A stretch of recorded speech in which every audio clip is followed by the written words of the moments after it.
is aParently, a podcast for parents. And I am your coach, Shawn Hopkins. Recently, in fact, just a week or two ago, I became Juan's legal father.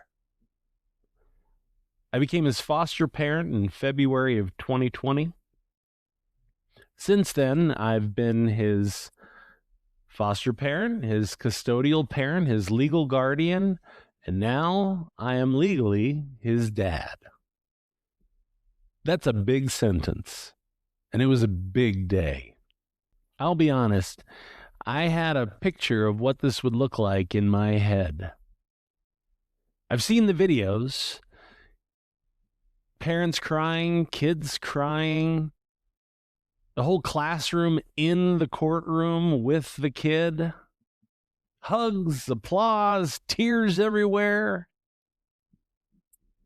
I even got a little emotional when I watched those videos.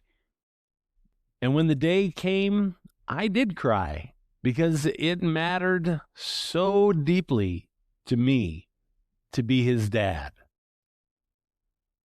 But my son, he was not excited at all.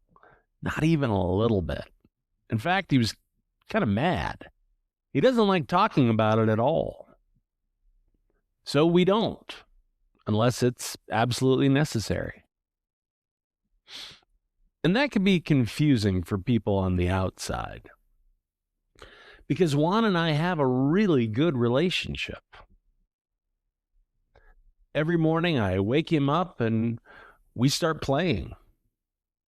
We laugh, we connect. We've been through a lot over the last 6 years, and there's no question at all that we love each other.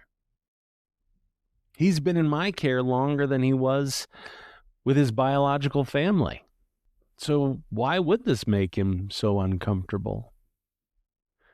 Because adoption, even when it's loving, even when it's safe, even when it's the best possible outcome, still carries loss.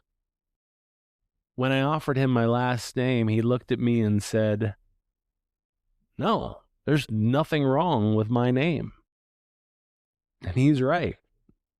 The fact that he had to be adopted at all, that his family couldn't care for him, that kids at school ask, "Who's that guy?" when I pick him up. Those are not the things that he wanted. Why couldn't he have a normal life? Why did he have to live in a boys' home? Where is his dad? And why won't his mom reach out? Those are questions that an 11-year-old shouldn't have to carry.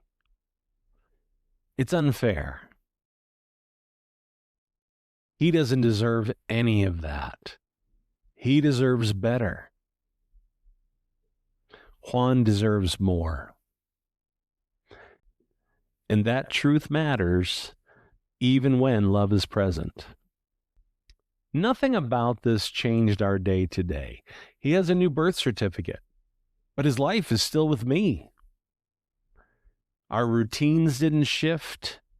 Our relationship didn't crack. And this didn't hurt us. What changed was me. I realized that the most loving thing I could do was to not make this moment about my feelings, even though they were real. I wanted a celebration, and for me, it was one. For him, it wasn't. So we stayed calm, we stayed grounded, we stayed focused on what we needed. And that was love without pressure. Security without spotlight. Belonging without expectations. I know he's grateful for the safety and security I've given him. I also know gratitude doesn't erase grief, but both can exist at the same time. He loves me, and I love him. That's the real thing. That's the whole thing. If you're a foster or adoptive parent and this resonates, you're not doing it wrong. If your child doesn't respond the way you imagined, it doesn't mean they don't care. It means they're processing something complicated in their own time and in their own way. I see you and I get it. You're doing better than you think you are. And if you're ever in doubt of that, let me remind you. Head over to ShawnHop.com today for a free coaching session, not because you need fixing, but because sometimes it helps to have fresh eyes and a steady voice while you keep showing up for a child who deserves gentleness. Happy Gotcha Day, Juan. I love you.